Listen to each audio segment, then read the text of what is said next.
आज हम लोग फूरियर कोसाइन ट्रांसफॉर्म चालू कर रहे हैं। सबसे पहले डेफिनेशंस देखेंगे फूरियर कोसाइन ट्रांसफॉर्म की and inverse Fourier cosine transform की। डेफिनेशन यानी उसका क्या रहेगा, फॉर्मूला रहेगा। तो फूरियर कोसाइन ट्रांसफॉर्म का फॉर्मूला क्या है, integration of F of x into cos S x dx limits from zero to infinity. अब ये फूरियर कोसाइन ट्रांसफॉर्म है, इसलिए सब्सक्रिप्ट में क्या आएगा, सी आएगा। और आप इंटीग्रेशन फूरियर कोसाइन ट्रांसफॉर्म के लिए इंटीग्रेशन क्या करोगे, विद रिस्पेक्ट टू एक्स लोगे। वही इनवर्स फूरियर कोसाइन ट्रांसफॉर्म के लिए क्या करोगे, फॉर्मूला क्या रहेगा, 2/π integration of F of S subscript में C into cos S x D S. यहाँ पे क्या करोगे आप इंटीग्रेशन लोगे with respect to X. Integration के लिमिट्स कहाँ से कहाँ तक रहेंगे, 0 to infinity. Fourier cosine transform क्या करोगे, कैपिटल एफ से इंडिकेट करोगे। वही इनवर्स फूरियर कोसाइन ट्रांसफॉर्म क्या करोगे, स्मॉल एफ से इंडिकेट करोगे। फूरियर कोसाइन ट्रांसफॉर्म में integration with respect to X and inverse Fourier cosine transform में integration with respect to S. ये होगा फॉर्मूला। अब हम लोग जाते हैं एग्जांपल्स के ऊपर। फर्स्ट एग्जांपल है आपका, find the Fourier cosine transform of e to the power minus x square.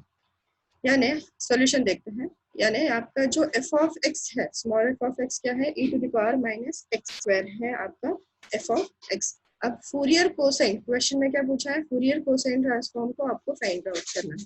तो फूरियर कोसाइन ट्रांसफॉर्म को हम लोग फॉर्मूला लिखेंगे। वो फॉर्मूला क्या है, integration of F of x into cos S x dx limits from 0 to infinity, limits from 0 to infinity.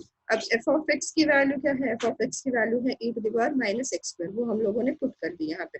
तो आपको क्या मिला, एफ ऑफ एस सब्सक्रिप्ट में सी, यानी Fourier cosine transform of e to the power minus x square के लिए formula क्या आएगा, integration of e to the power minus x square into cos S x dx limits from 0 to infinity.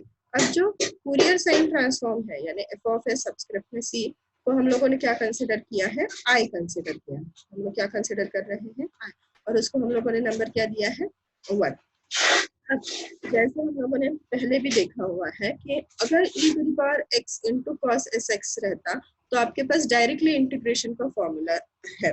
लेकिन यहाँ पे क्या है, यहाँ पे आपके इंटीग्रेशन में e to the power minus x square है। इंटीग्रेशन में क्या है, e to the power minus x square. तो आपके पास डायरेक्ट फॉर्मूला है नहीं। तो डायरेक्ट फॉर्मूला नहीं जब रहता है तब आप क्या करते हो, डिफरेंशिएट करते हो।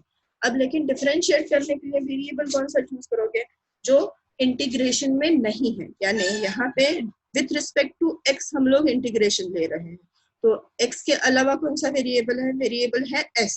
तो हम लोग क्या करेंगे, डिफरेंशिएशन लेंगे विथ रिस्पेक्ट टू s।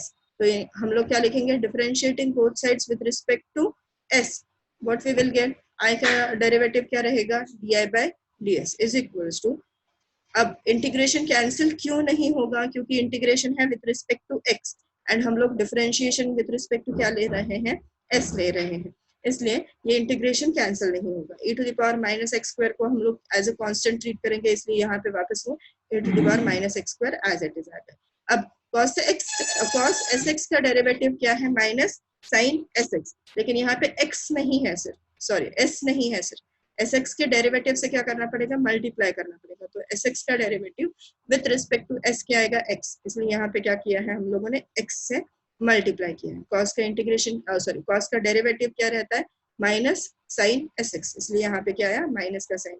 अब क्या करेंगे हम लोग, माइनस का साइन बाहर लेंगे, इस वाली टर्म को हम लोग रीअरेंज करेंगे। यानी यहाँ पे क्या मिला आपको, x into e to the power minus x square into sine s x d x. अब इस इंटीग्रेशन को हम लोग क्या करेंगे, इस इंटीग्रेशन को हम लोग सॉल्व करेंगे। इस इंटीग्रेशन को सॉल्व करने के लिए हम लोग क्या करेंगे, u इंटू वी वाला रूल अप्लाई करेंगे। u इंटू वी वाला रूल अप्लाई करने के लिए आप क्या करोगे, इस टर्म को u कंसिडर करोगे। इस टर्म को क्या कंसिडर करोगे, u कंसिडर करोगे। एंड जो टर्म बची है आपकी x into e raise to minus x, इसको क्या कंसिडर करोगे आप, v कंसिडर करोगे। अब u इंटू वी हो गया। u इंटू वी के लिए क्या करना पड़ेगा, इंटीग्रेशन बाय पार्ट्स वाला रूल अप्लाई करना पड़ेगा। तो इंटीग्रेशन बाय पार्ट्स का आपका रूल क्या है, integration of u into v is equals to integration of u v dx is equals to u integration of v dx minus integration of du integration of v dx and whole का dx, यानी पहले ये bracket solve करो, उसके बाद integration निकालो। अब उसको करने के लिए ये फॉर्मूला यूज करते हैं। u का फॉर्मूला क्या है, u क्या कंसिडर किया है, u है आपका sine s x into integration of,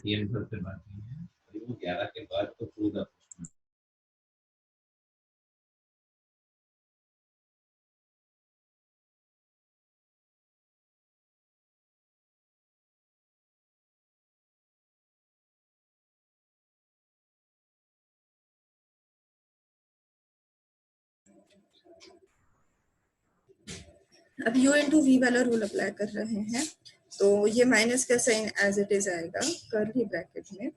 u क्या है आपका साइन एस एक्स, इसलिए यहाँ पे आया sine s x integration of x into e raise to minus x square, ये आ गया आपका v and limits from 0 to infinity minus, ये माइनस कहाँ से आया, फॉर्मूला में माइनस है इसलिए यहाँ पे माइनस आ गया, इंटू इंटीग्रेशन ऑफ du यानी u का डेरिवेटिव, तो d by d x of u क्या है आपका साइन एस एक्स, तो साइन एस एक्स यहाँ पे s लिखना मैं भूल गई हूँ, sine s x integration of v क्या है आपका x into e raise to minus x square d x and whole का dx।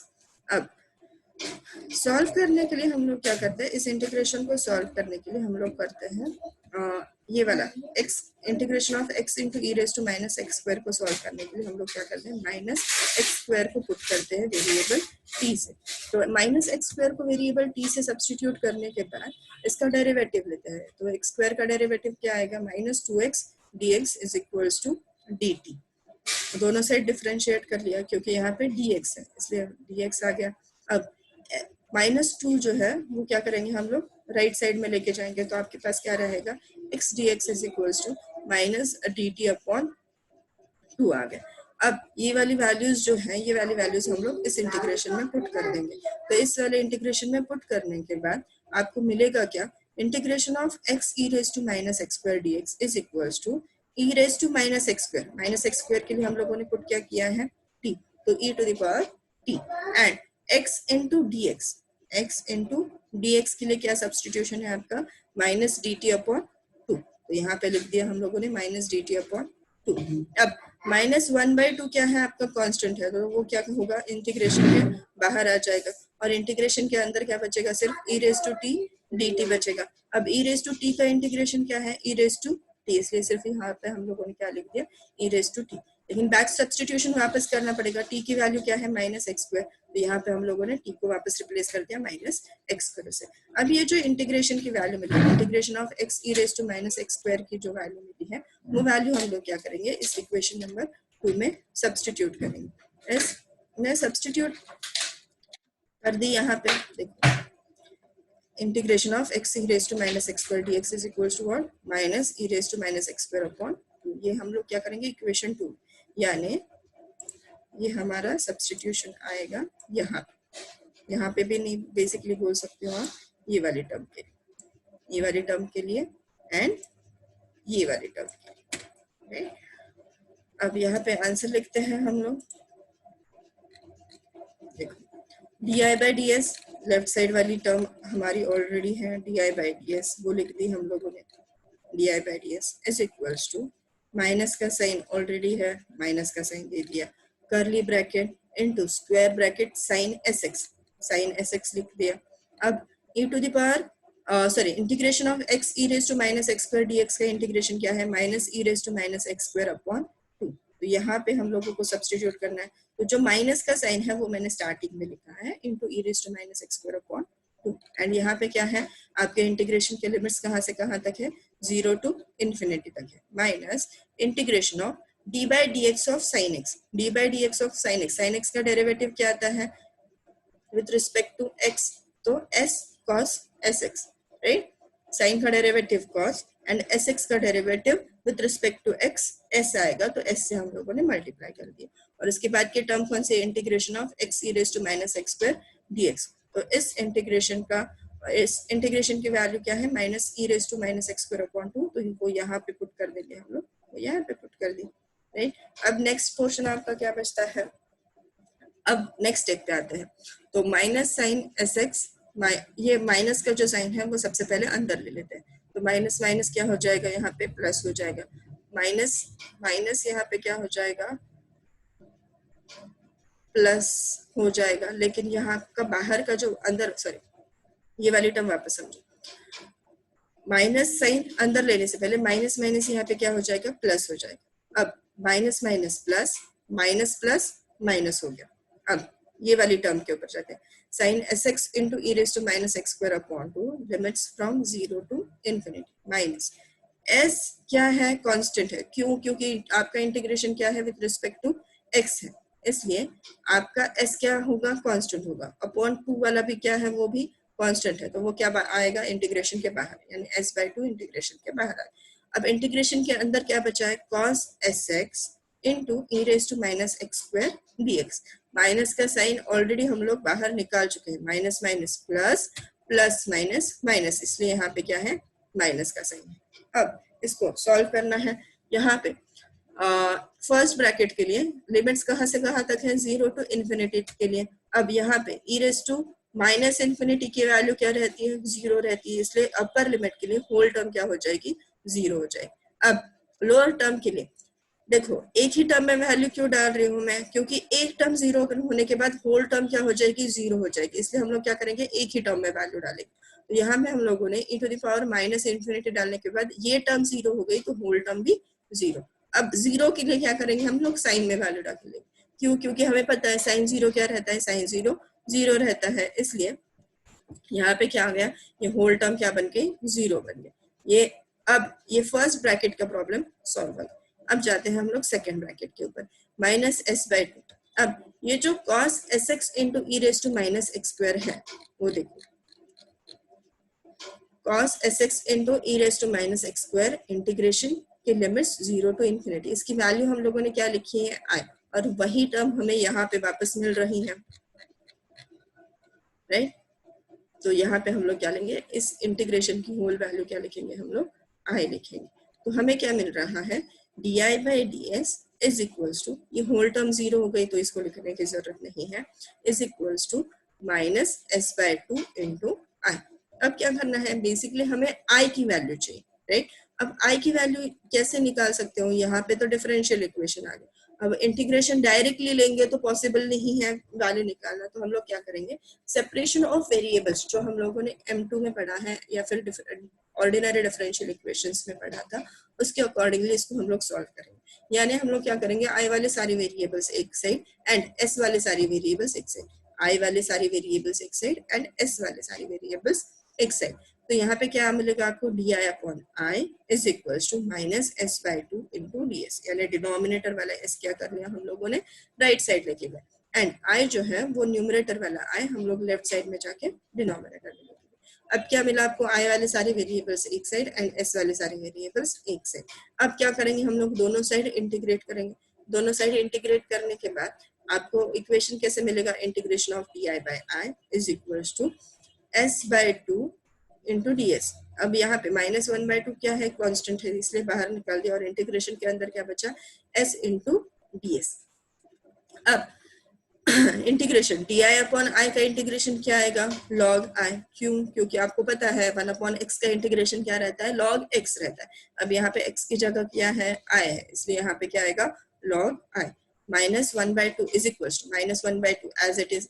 एस का इंटीग्रेशन क्या आएगा, एस रेज टू एन यानी एस स्क्वायर अपॉन 2। क्यों? क्योंकि एक्स रेज टू एन का इंटीग्रेशन क्या रहता है, x raise to n plus 1 upon n plus 1। तो यहाँ पे n की वैल्यू 1 है, इसलिए 1 plus 1 will be 2 upon n plus 1, यानी 1 प्लस 1 विल बी 2। प्लस क्या करोगे, इंटीग्रेशन का कांस्टेंट, इंटीग्रेशन का कांस्टेंट क्या है, c है, तो इसलिए इस हम लोगों ने यहाँ पे c लिखा। अब लॉग तो मिल गया, अब लॉग i की वैल्यू चाहिए क्या, नहीं, हमें वैल्यू सिर्फ i की चाहिए। तो सिर्फ i की वैल्यू अगर हमें निकालनी है तो हम लोग क्या करेंगे, दोनों साइड एंटी लॉग लेंगे। तो एंटी लॉग लेने के बाद हमें क्या मिलेगा, तो यानी या फिर आप इस तरीके से भी बोल सकते हो कि e की पावर में हमें लिखना है, तो e की पावर में अगर लिखेंगे हम लोग तो i इज इक्वल टू क्या मिलेगा आपको, e टू द पावर ये whole term minus S square upon 4 plus C. अब यहाँ पे पावर में e की पावर में प्लस का साइन है, तो इंडाइसिस के रूल के हिसाब से क्या कर सकते हो, हाँ इन दोनों टर्म्स को आप सेपरेट कर सकते हो। तो इसलिए हम लोगों ने क्या किया, e to the power minus s square upon 4 into e to the power c हो गया। अब e to the power c को हम लोगों ने क्या कंसिडर किया है, कैपिटल ए कंसिडर किया। e to the power c को हम लोगों ने क्या कंसिडर किया, कैपिटल ए। अब i की वैल्यू यानी इंटीग्रेशन की कांस्टेंट a की वैल्यू फाइंड आउट करने के लिए हमें कुछ तो करना पड़ेगा। कुछ तो करना है, यानी यहाँ पे सिर्फ अगर a चाहिए तो यहाँ वाली जो टर्म है e to the power minus s square upon 4 की वैल्यू को क्या करना पड़ेगा, 1 करना पड़ेगा। तो 1 करने के लिए e की पावर वाली टर्म कोई भी 1 कैसे बन सकती है, जब पावर क्या बनेगी, 0 बनेगी। अब पावर 0 कब बन सकती है, जब हम लोग इसकी वैल्यू 0 पुट करेंगे। तो e to the power 0 put कर e टू द पावर 0 होने के लिए इसकी वैल्यू हम लोग क्या पुट कर रहे हैं, 0 पुट कर रहे हैं। तो यहाँ पे राइट साइड देखो, लेफ्ट साइड बाद में समझाती हूँ, राइट साइड में कॉन्सेंट्रेट करो। e to the power 0 into A मिल गया, राइट। अब लेफ्ट साइड के लिए i की वैल्यू हमें इक्वेशन 1 से पता है। इक्वेशन 1 क्या है आपका, इक्वेशन 1 है i is equal to integration of e raise to minus x square into cos S x dx। अब क्या कर रहे हैं हम लोग, s की वैल्यू यहाँ पे क्या पुट कर रहे हैं, s की वैल्यू हम लोग यहाँ पे 0 पुट कर रहे हैं। तो s की वैल्यू हम लोग क्या करेंगे, इस इक्वेशन 1 में भी क्या करेंगे, हम लोग 0 पुट करेंगे s की वैल्यू। तो s की वैल्यू 0 पुट करने के बाद आपको क्या मिलेगा, cos 0 मिलेगा। cos 0 की वैल्यू क्या है, 1, यानी आपका इंटीग्रेशन यानी i की value at point s equals to 0 क्या रहेगी, integration of e raise to minus x square dx, limits from 0 to infinity. यहाँ पे वही लिखा है, इसलिए लिखा यहाँ पे क्या लिखेंगे हम लोग, फ्रॉम 1, ठीक है। अब e raise to integration of e raise to minus x square dx को सॉल्व करना है। जैसे हम लोगों ने यहाँ पे सॉल्व किया था वैसे ही हम लोग यहाँ पे भी क्या किया था, माइनस एक्स स्क्वायर को 2t पुट कर दिया था। तो यहाँ पे भी हम लोग क्या करेंगे, सेम करेंगे। एक्स स्क्वायर को t पुट कर दिया, एक्स स्क्वायर को 2t पुट करने के बाद x की वैल्यू क्या आएगी, रूट t आएगी। दोनों साइड स्क्वायर रूट लेना पड़ेगा ना, तो एक्स स्क्वायर का रूट x आएगा, t का रूट t आएगा। अब x की वैल्यू तो मिल गई, ठीक है, लेकिन यहाँ पे dx भी है, तो dx करना है, dx की वैल्यू फाइंड आउट करनी है, तो आपको क्या करना पड़ेगा, ये वाली टर्म को दोनों साइड डिफरेंशिएट करना पड़ेगा। तो डिफरेंशिएट करने के लिए क्या आएगा, 2x dx is equals to dt। X square का डेरिवेटिव क्या, 2x into dx is equals to dt। अब dx है यहाँ पे, इसलिए हम लोगों को क्या फाइंड आउट करना पड़ेगा, dx फाइंड आउट करना पड़ेगा। तो dx की वैल्यू क्या आएगी, dt अपॉन 2x। अब आपको substitution in terms of t चाहिए, substitution in terms of t चाहिए, इसलिए यहाँ पे जो x मिल रहा है उसको भी आपको सब्स्टिट्यूट करना पड़ेगा। तो x की वैल्यू आप हम लोगों ने ऑलरेडी फाइंड आउट कर ली है, वो क्या है, रूट t। इसलिए यहाँ पे क्या आएगा, डिनोमिनेटर 2 इंटू रूट t, यानी dx की वैल्यू क्या बन गई, dt अपॉन 2 रूट t। अब ये वैल्यू हम लोग क्या करेंगे, ये होल वैल्यूज हम लोग इस इंटीग्रेशन में, ये वाले इंटीग्रेशन में सब्स्टिट्यूट कर देंगे। तो integration of e raised to minus x square dx is equals to a will become e raised to minus t into 1 upon 2 root t। 2 root t क्यों आया, dx की वैल्यू क्या है, dt upon 2 root t, इसलिए आया dt upon 2 root t is equals to a। अब a की value क्या आएगी, इस a की वैल्यू यानी इस इंटीग्रेशन को सॉल्व करना पड़ेगा। a इज इक्वल्स टू क्या आएगा, 1 अपॉन 2 कांस्टेंट है तो वो बाहर आ गया, 1 upon 2 integration of e raise to t व e raise to 1 upon root t। तो रूट t को अगर हम लोग डिनोमिनेटर वाला न्यूमरेटर में लेके जाते हैं तो t की वैल्यू क्या आएगी, t to the power minus 1/2। तो t to the power minus 1/2 into dt हो गया। अब यहाँ पे इस इंटीग्रेशन को वापस सिंपल वे से u इंटू वी से सॉल्व करने की जरूरत नहीं है। क्यों, क्योंकि हमारे पास गामा फंक्शन की डेफिनेशन है। गामा फंक्शन की डेफिनेशन क्या रहती है, gamma of n is equal to integration of e to the power minus x into x to the power n minus 1 dx, limits from 0 to infinity. अब देखो 0 to infinity, 0 to infinity है, x की जगह t variable है तो e raise to minus t into x raise to t, x raise to n minus 1। यहाँ पे value क्या है t के पावर की, -1/2। अब -1/2 कब कैसे मिलना पॉसिबल है, n-1 के साथ हम क्या करेंगे, -1/2 को, n-1 जो है, ये n-1 जो है इसको हम लोग कंपेयर करेंगे -1/2 के साथ। तो -1/2 के साथ कंपेयर करने के बाद n की वैल्यू क्या मिलेगी आपको, n-1 is equals to -1/2, right. तो n क्या करोगे, n की वैल्यू निकालने के लिए -1 क्या करोगे आप, लेफ्ट साइड में लेके जाओगे। तो n की वैल्यू क्या आएगी आपको, -1/2 प्लस 1 विल बी 1/2। तो इसलिए यहाँ पे हम लोगों ने क्या लिखा है, +1/2 -1। ये क्या हो गया, गामा फंक्शन ऑफ n के डेफिनेशन। तो यहाँ पे n की वैल्यू क्या मिली आपको, हाफ। n की वैल्यू क्या मिली, हाफ। तो यहाँ पे हम लोग क्या लिखेंगे, a is equals to 1/2 into gamma function of half. लेकिन गामा फंक्शन ऑफ हाफ की वैल्यू क्या रहती है, √π। गामा फंक्शन ऑफ हाफ की वैल्यू क्या रहती है, √π। इसलिए a की वैल्यू क्या मिली आपको, √π। इसलिए a की वैल्यू क्या मिली, √π/2। अब a की जो वैल्यू मिली है वो क्या करेंगे हम लोग, यहाँ पे जो इक्वेशन 4 है उस इक्वेशन 4 में हम लोग a की वैल्यू पुट कर देंगे। a की वैल्यू क्या है, √π/2, √π/2। इसलिए आपका i बनेगा, i is equals to √π/2 into e⁻⁻² ये ऑलरेडी है यहाँ पे e⁻⁻²/4। सिर्फ हम लोग यहाँ पे a की वैल्यू पुट कर रहे हैं जो क्या है, √π/2। यानी अब i की वैल्यू क्या है,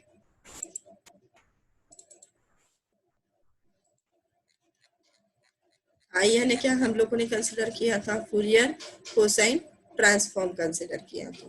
तो वही हम लोगों ने यहाँ पे i की वैल्यू क्या कर दी हम लोगों ने, i is equals to, i की वैल्यू हम लोगों ने इक्वेशन 1 से लिख दी।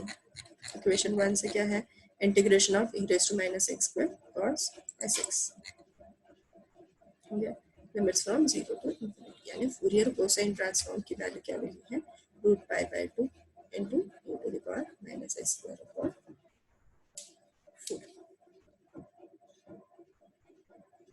एंड सेकेंड एग्जाम्पल हम लोग लेंगे नेक्स्ट लेक्चर।